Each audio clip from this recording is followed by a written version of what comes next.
सगाई सबसे ऊंची प्रेम सगाई। सबसे ऊंची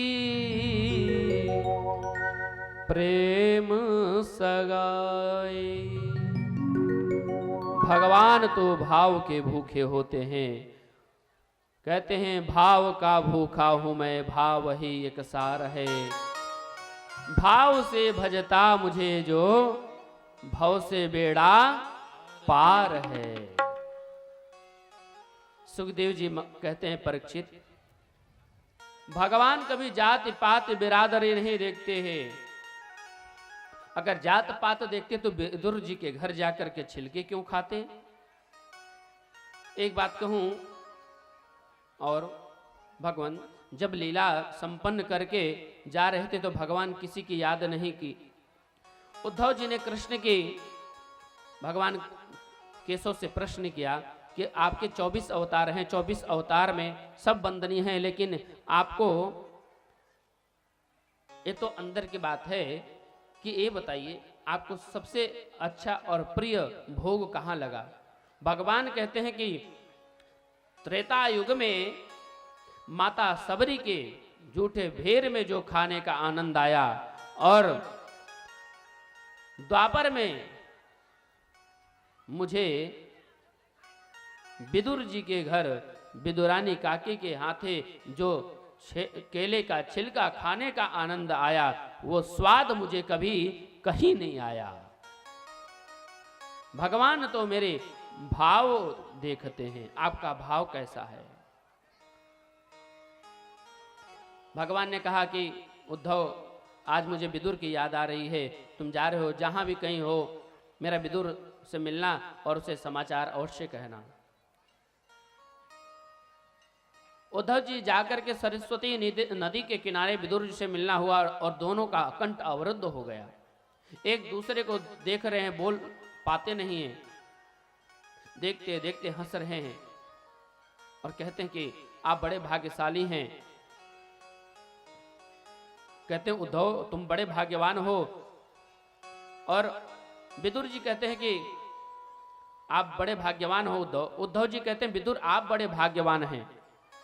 उद्धव जी ने कृष्ण की बाल लीलाएं का वर्णन किया, विदुर जी को सुनाया, और विदुर जी सुनकर के बड़े विह्वल हुए, बड़े उत्कंठित हुए। कहते हैं आगे सुनना है तो मैत्रेय मुनि के पास जाओ, हरिद्वार में रहते हैं, और उनसे केशव की कथा सुनना। मैत्रेय मुनि के आश्रम में गए विदुर जी, जैसे ही गए मैत्रेय मुनि गले लगा लिया। कहते बड़े भाव से आए आप, आपका जीवन धन्य है, मेरी कुटिया आज धन्य हो गई। जात पात पूछे नहीं कोई, हरि को भजे को हरि को होई। परमात्मा से संबंध जिसका जुड़ जाए वह फिर बिरादरी क्या हो सकती वहां। मैत्रेय मुनि दौड़ करके गले लगा लिए। सुखदेव जी कहते हैं राजन, मैत्रेय मुनि कहते हैं आज इस ब्राह्मण की कुटिया धन्य हो गई। कहते हैं कि मैं जानना चाहता हूं प्रभु कि परमात्मा कभी किसी को सुख दुख क्यों देते हैं, और भक्त को बचाने के लिए राक्षसों को क्यों मारते हैं। कहते हैं कि देखो अवतारों में भी कोई नरसिंह अवतार होता है, कभी वामन होता है, कभी शुकर अवतार रूप लेते हैं, लेकिन ये 12 बन गए, ये कैसे। मैत्रेय मुनि ने सृष्टि के प्रसंग को विस्तार से कहा, और अंत में विदुर जी से कहते हैं जो भी कुछ प्रलक्षित होता है और जो भी कुछ संसार में दिखाई दे वह परमात्मा की क्रीड़ा है, उसकी सुंदर लीला, और ये संसार की भूमि कई प्रकार की लीला करके प्रमुदित होता है। दूसरी बात तुमने पूछा कि सुख दुखी क्यों होता है। परमात्मा कभी किसी को सुख और दुख नहीं देते। जीव जब जैसा कर्म करता है उसके अनुसार वह फल भोगता है। को न काहु सुख दुख कर दाता, निज कृत कर्म भोग सब भ्राता। जो भी हम संसार में भोग भोगते हैं ये सब अपने कर्म के द्वारा। और लोग कहते हैं ना कि भाग्य में होगा सो होएगा। अरे हम समझते कि भाग्य में जो कहते हैं कि होगा सो होगा, ऐसे लोग आलसी होते हैं महाराज। कर्म तो करेंगे नहीं और फल की चिंता करेंगे। गीता में लिखा है कर्माण्येवाधिकारास्ते मा फले सुखदाचन। व्यक्ति को कर्म करना चाहिए, फल की चिंता नहीं। कहते हैं कि इसी का एक तीसरी बात तुमने पूछा कि परमात्मा अवतार क्यों लेता है, तो वेद के अनुसार जो व्यक्ति कर्म करता है और जो वेद की निंदा करता है और भगवान के भक्तों को कोई कष्ट पहुंचाता है, तो उसकी सुरक्षा करने के लिए परमात्मा अवश्य अवतार लेते हैं। अवतारों में वाराह रूप धारण किया, शूकर रूप धारण किया, इसका भी विचित्र कारण है। कश्यप महाराज की 3 पत्नियां, कश्यप महाराज की 13 पत्नी, उनमें सबसे दीति बड़ी थी। एक दिन दीति ने कश्यप के सामने कहा कि मेरी सभी बहनें पुत्रवती हैं, मुझे भी पुत्र होना चाहिए, संतान की कामना से। कश्यप ने कहा कि देवी देखो, यह सायंकाल का बेला है और यह सायंकाल काम सुख के लिए अच्छा नहीं है, यह समय अच्छा नहीं है, क्योंकि भगवान शंकर के गण विचरण करते हैं। सायंकालीन का जब बेल होता है ना, जो अभी मध्य है, इस समय कोई भी अकार्य कार्य नहीं करना चाहिए, भगवान के नामों का स्मरण करते रहना चाहिए, क्योंकि भगवान शंकर के गण विचरण करते हैं। देखते हैं कि हमारे प्रभु का नाम स्मरण कौन करता है। कहते हैं कि इस समय गर्भस्थ शिशु पर भूत प्रेतों का असर होता है, लेकिन कश्यप की बातों को अनादर कर दिया दीति ने, और कश्यप भी दीति के आगे झुक गए और श्राप दे दिया कि तुम्हारे पुत्र होंगे तो अवश्य, लेकिन दुराचारी राक्षस होंगे, दुष्ट होंगे।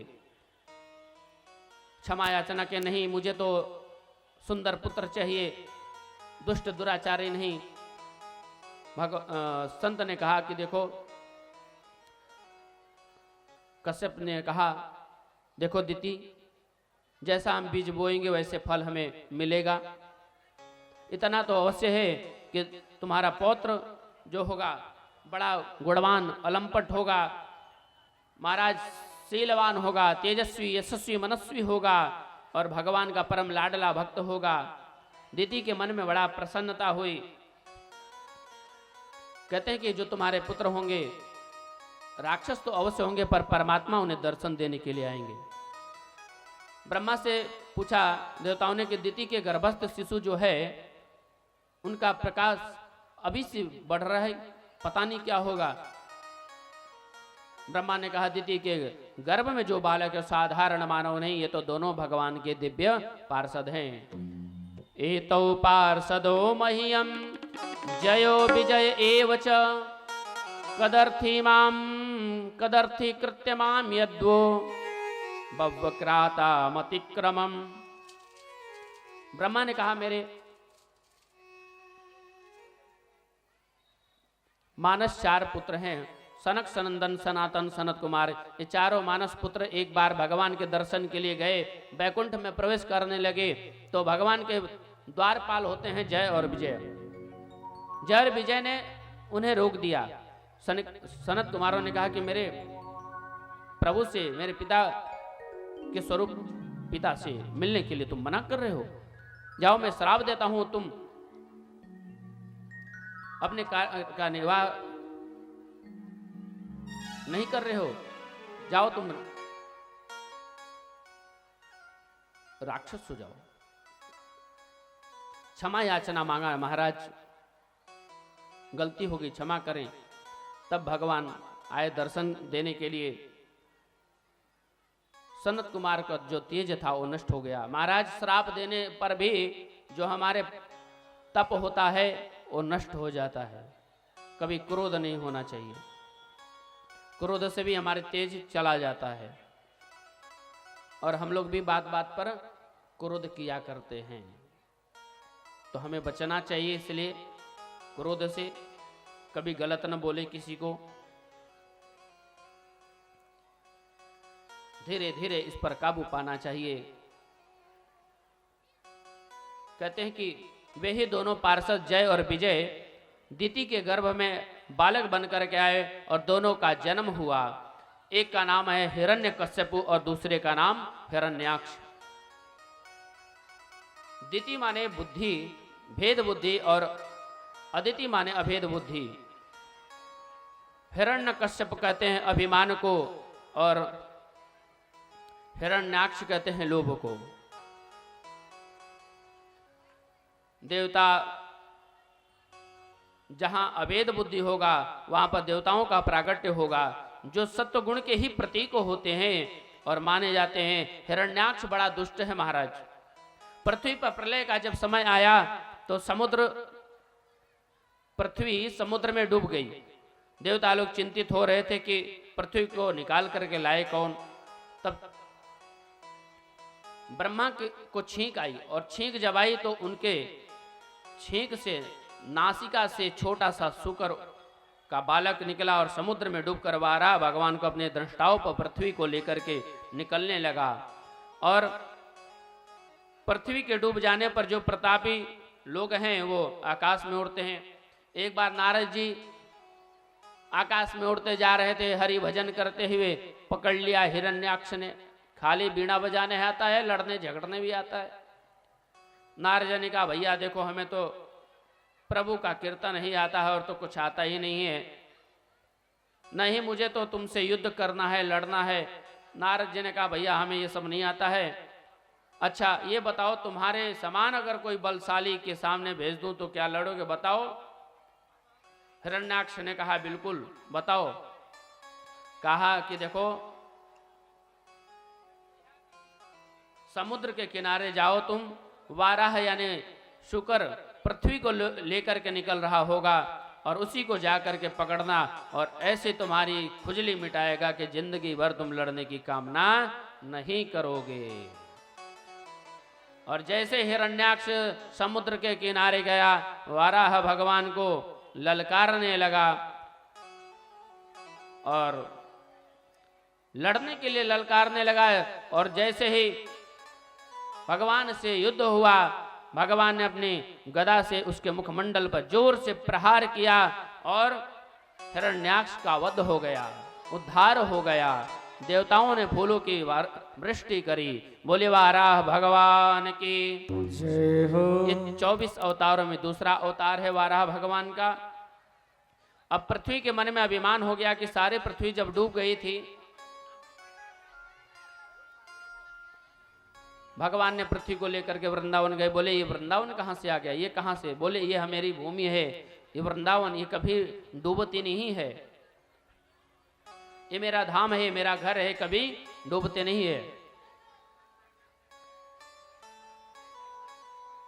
पृथ्वी का अभिमान दूर किए। और मैत्रेय मुनि कहते हैं विदुर तुमने पूछा भगवान ने हिरण्याक्ष का वध क्यों किया, इसका मूल कारण तुम्हें हमने कहा कि वैदिक धर्म के विरुद्ध जो आचरण करेगा उसके साथ ऐसा ही होता है। अब हिरण्याक्ष तो मारा गया, लेकिन जो हिरण्यकश्यपु है अपने भाई की बदला लेने के लिए आतुर हो गया और हिरण्य इसको मारने के लिए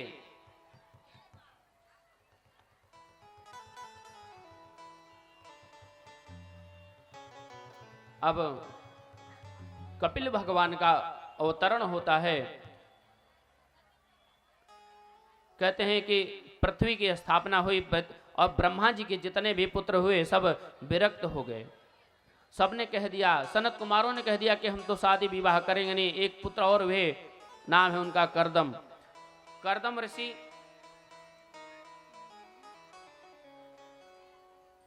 पहले ही कह दिए कि भैया हम तो विवाह करेंगे नहीं। चले गए भजन करने के लिए, वन में चले गए। लेकिन कहते हैं कि देखो बेटा कभी कभी बैराग की बात करते हैं, लेकिन बैराग हम कर नहीं पाते हैं, पुनः हम लोग गृहस्थ में आ जाते हैं।